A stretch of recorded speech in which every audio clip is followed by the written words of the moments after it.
ಇವತ್ತು ಸಿಎಂ ಸಿದ್ದರಾಮಯ್ಯ ಅವರ 16ನೇ ಬಜೆಟ್ ಕೂಡ ಮಂಡನೆ ಆಗ್ತಿದೆ. ಈ ಬಗ್ಗೆ ಮಾತನಾಡೋದಕ್ಕೆ ನಮ್ಮ ಜೊತೆ ಚಿಕ್ಕಬಳ್ಳಾಪುರ ಶಾಸಕರಾದಂತಹ ಪ್ರದೀಪ್ ಈಶ್ವರ್ ಅವರಿದ್ದಾರೆ. ಅವ್ರಿಗೆ ಮಾತಾಡ್ಸೋಣ.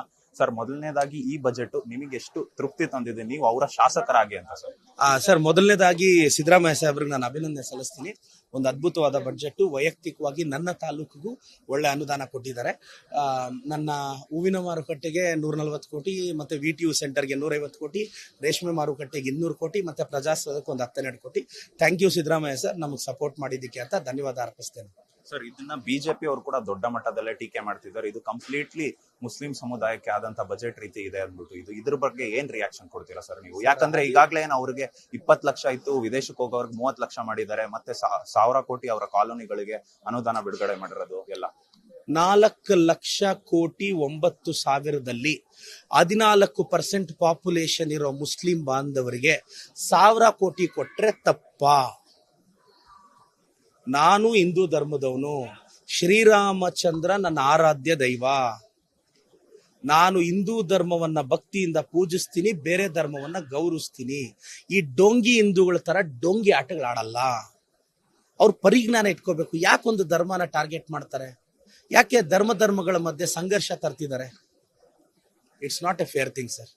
ಅದೇ ನೀವು ವೋಟ್ ಬ್ಯಾಂಕ್ ರಾಜಕಾರಣ ಮಾಡೋದಕ್ಕೆ ಈ ರೀತಿ ಧರ್ಮಗಳಿಗೆ ಜಾಸ್ತಿ ಅನುದಾನ ಬಿಡುಗಡೆ ಮಾಡಿದ್ದೀರಾ? ಏನು ಕೊಟ್ಟಿದ್ದೀವಿ? ಇಷ್ಟು ಬುಕ್ಕಲ್ಲಿ ನೋಡಕ್ ಹೇಳಿ. 4 ಲಕ್ಷ ಕೋಟಿ 9 ಸಾವಿರದಲ್ಲಿ 1000 ಕೋಟಿ ಮುಸ್ಲಿಂ ಬಾಂಧವ್ರಿಗೆ ಬಿಟ್ರೆ 4 ಲಕ್ಷ ಕೋಟಿ 8 ಸಾವಿರ ಯಾರಿಗೆ ಸರ್? ನಮ್ಗೆ ತಾನೆ, ಹಿಂದೂ ಧರ್ಮದವ್ರಿಗೆ ತಾನೆ.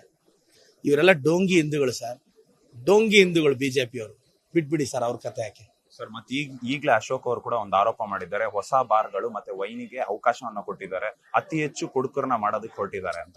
ಅವ್ರ ಕತೆ ಬಿಡಿ, ಅವರು ಬಾಯಿಗೆ ಬಂದಿದ್ದು ಮಾತಾಡ್ತಾರೆ. ಅವ್ರಿಗೆ ಈ ಬಜೆಟ್ ಬುಕ್ ಓದ್ಕೊಂಡು ರಿಯಾಕ್ಟ್ ಮಾಡಕ್ ಹೇಳಿ. Thank you so much. ಮತ್ತೆ ಇನ್ನೊಂದು 193 ಪುಟಗಳದ್ದು ಇದೇನು ಹೊಸದಲ್ಲ, ಅದೇ ಬಜೆಟ್ ಇದೆ ಅಂತ ಕೂಡ ಒಂದು ಆರೋಪ ಮಾಡಿದ್ದಾರೆ. ಹಾಗೇನಿಲ್ಲ ಸರ್, ಈ ಬುಕ್ ನ ಕರೆಕ್ಟ್ ಆಗಿ ಮುಗ್ಸಕ್ಕೆ ಆಗಲ್ಲ ಇನ್ನು. ಅವ್ರು ಹೆಂಗ್ ಓದ್ಕೊಂಡು ಕಾಮೆಂಟ್ ಮಾಡಿದ್ರು ನನಗಂತೂ ಗೊತ್ತಿಲ್ಲ. Thank you sir. ಮತ್ತೆ ಇನ್ನೊಂದು ಚಲವಾದಿ ನಾರಾಯಣ ಸ್ವಾಮಿ ಅವರ ನಿನ್ನೆದೊಂದು ಸ್ಟೇಟ್ಮೆಂಟ್ ಬಗ್ಗೆ ಏನ್ ರಿಯಾಕ್ಟ್ ಮಾಡ್ತೀವಿ? ನಿಮಾನ್ಸ್ಗೆ ಹೋಗ್ಬೇಕು ಚಲವಾದಿ ನಾರಾಯಣ ಸ್ವಾಮಿ. ಹಂಗೆಲ್ಲ ಮಾತಾಡ್ಬಿಟ್ರೆ ನಿಮ್ಮನ್ನ ವೀಲ್ ಚೇರ್ ಅಲ್ಲೇ ಕರ್ಕೊಂಡೋಗಿ ನಿಮಾನ್ಸ್ಗೆ ಬಿಡ್ಬೇಕಾಗುತ್ತೆ. ಚಲವಾದಿ ನಾರಾಯಣ ಸ್ವಾಮಿ ಅವರ ಮಾನ ಮರ್ಯಾದೆ ಇದೆಯಾ ಸರ್ ನಿಮ್ಗೆ?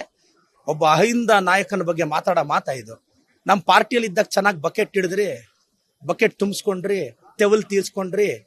ಈಗ ತೆವಲ್ ತೀರ್ಲಿಲ್ಲ ಅಂತ ಮತ್ತೆ ತೆವಲ್ ತೀರ್ಸ್ಕೊಳಕ್ ಅಲ್ಲೋಗಿದ್ದೀರಾ? ಬಾಯಿ ಮುಚ್ಕೊಂಡಿರ್ಬೇಕು. ಖಬರ್ದಾರ್ ಹೇಳ್ತಾ ಇದೀನಿ. Thank you sir. ಇದಾಗಿತ್ತು ಶಾಸಕರಾದಂತಹ ಪ್ರದೀಪ್ ಈಶ್ವರ್ ಅವರ ಮಾತುಗಳು. ಕ್ಯಾಮ್ರಾ ಪರ್ಸನ್ ಕಿರಣ್ ಜೊತೆ ಓಂ ವಿವೇಕ್ ಆದಿತ್ಯ ಕಾರ್ಲೇಕರ್, ಅಶ್ವವೇಗ ನ್ಯೂಸ್, ಬೆಂಗಳೂರು.